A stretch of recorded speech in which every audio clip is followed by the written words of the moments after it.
Madam కొబ్బరికాయ last రోజుకి వచ్చిన ఢిల్లీ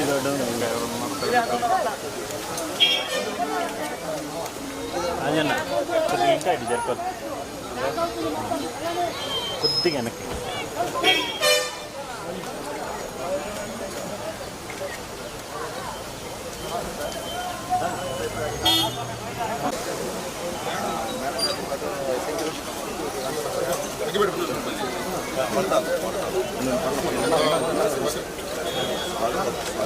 చాలే చాలే చాలే విషయం మరి ఎక్కువ మంట వచ్చేస్తుంది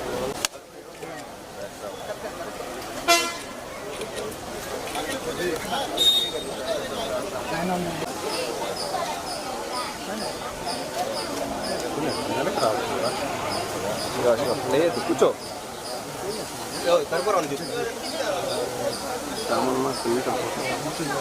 ఓకేనా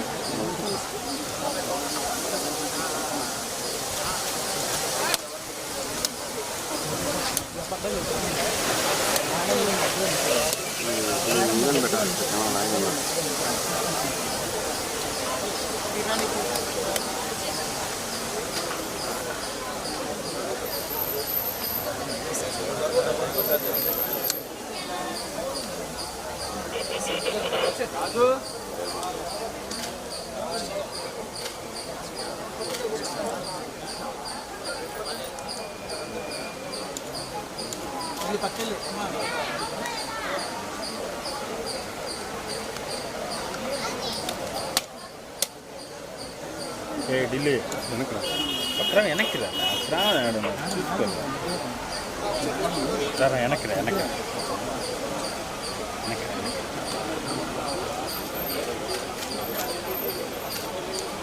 గోవిందా చెప్పండి మేడం గోవిందా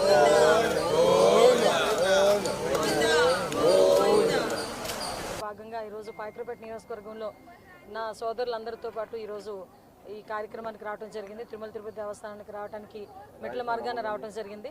మెట్ల మార్గాన వస్తున్నప్పుడు కూడా ఎప్పుడు కూడా అంటే గోవింద నామస్మరణతో ఎప్పుడు కూడా ఉండే ఈ వెంకటేశ్వర స్వామి ఆలయం ఎప్పుడు కూడా పూజా కార్యక్రమాలతోని ఆధ్యాత్మిక చింతనతోనే ఎప్పుడు ఉండాలి తప్పించి రాజకీయంగా ఎప్పుడు కూడా దీన్ని కలంకితం చేయకూడదనే ఉద్దేశంతోనే నేను ఏ రోజు కూడా బయట రాజకీయాలు మాట్లాడను అని చెప్పి చాలా క్లియర్గా చెప్పాను. కొండ మీద రాజకీయాలు మాట్లాడనని కూడా చెప్పాను.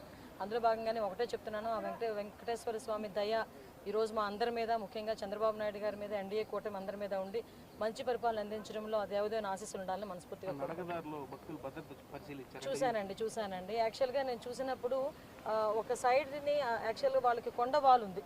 కొండవాలు దగ్గర కనీసం ఒక ఫెన్సింగ్ లాంటిది ఏదైనా ఉండుంటే డెఫినెట్గా అటు నుంచి ఏదైనా క్లోరమోగలు రావటం కానీ, రేపు పొద్దున వర్షం పడినప్పుడు బురద కూడా ఇటువైపు రావటం కానీ జరగకుండా ఉండాలంటే ఒక ఫెన్సింగ్ అంటూ వేయాలి. లాస్ట్ టైం నాకు తెలిసి చంద్రబాబు నాయుడు గారి గవర్నమెంట్లో 10 కోట్లు దానికి శాంక్షన్ అయింది. బట్ మొన్న గవర్నమెంట్ వచ్చిన తర్వాత అది కూడా ఎక్కడ కూడా వేసిన పరిస్థితి కనిపించలేదు. కాకపోతే నాకు దారిలో వచ్చేటప్పుడు కనిపించిన దుడ్డు కర్రలు కనిపించినాయి. ఏంటి కర్రలు అని అడిగాను అనమాట. ఇవేనండి పులులను కొట్టబోయే కర్రలు, వీటికి స్టిక్కర్లు అంటించి ఆ రోజు మా అందరికీ ఇచ్చారండి అని వచ్చేట దారిలోని నడక దారిలో ఉన్న భక్తులు కొంతమంది నాకు చూపించడం కూడా జరిగింది. అదే నవ్వుకున్నాం మేమందరం కూడా. అంటే పులిని కర్రతో కొట్టే సంస్కృతిని తీసుకొచ్చారు లాస్ట్ గవర్నమెంట్. కానీ విషయం ఏంటంటే ఎట్టి పరిస్థితుల్లో ఇప్పటికీ కూడా భక్తులకి ఎక్కడా కూడా అసౌకర్యం కలగకుండా ఉండే విధంగా సదుపాయాలన్నీ కూడా పెట్టించాలి. ఇప్పుడే 1 మంత్ అయింది. ఇప్పుడు గవర్నమెంట్ చేంజ్ అయ్యి ప్రతి ఒక్కరు కూడా ఈఓలు జేఈఓలు అందరూ కూడా మారున్నారు. డెఫినెట్గా మెట్ల మార్గంలో ఇంకొక విషయం అండి, మెట్ల మార్గం నుంచి వచ్చేటప్పుడు ఆ భక్తులకి ఒక ట్యాగ్ వేసేవారు ఇంతకుముందు. ఆ ట్యాగ్ ఉండడం వల్ల భక్తులు నడక మార్గం నుంచి వచ్చిన భక్తులకి తొందరగా దర్శనం అయ్యడానికి కూడా ఆస్కారం ఉండేది. నేను అక్కడ పరిశీలించి ఆ ట్యాగ్ వేసే సిస్టమ్ కూడా లేదు ఈరోజు. సో ఇవన్నీ కూడా మళ్ళీ పునరావృతం చేయాలి. మళ్ళీ అవన్నీ కూడా ఇంప్లిమెంట్ చేస్తేనే భక్తులకి ఎక్కడా కూడా ఇబ్బంది లేకుండా ఉంటుంది. ఎందుకంటే ఆ దేవదేవుని వెంకటేశ్వర స్వామి ఆలయంలో చిన్న దర్శనం చాలు అనుకుని కొన్ని వేల కిలోమీటర్ల నుంచి ఇక్కడికి వచ్చిన తర్వాత మెట్ల మార్గం నుంచి వచ్చినప్పుడు కూడా ఎటువంటి అసౌకర్యం కలగకూడదు. అట్ ద సేమ్ టైం దర్శనంలో కూడా ఎటువంటి ఇబ్బంది కలగకుండా చూసుకునే బాధ్యత కూడా గవర్నమెంట్ తీసుకుంటుందని మీకు ఈ రకంగా తెలియజేస్తాను.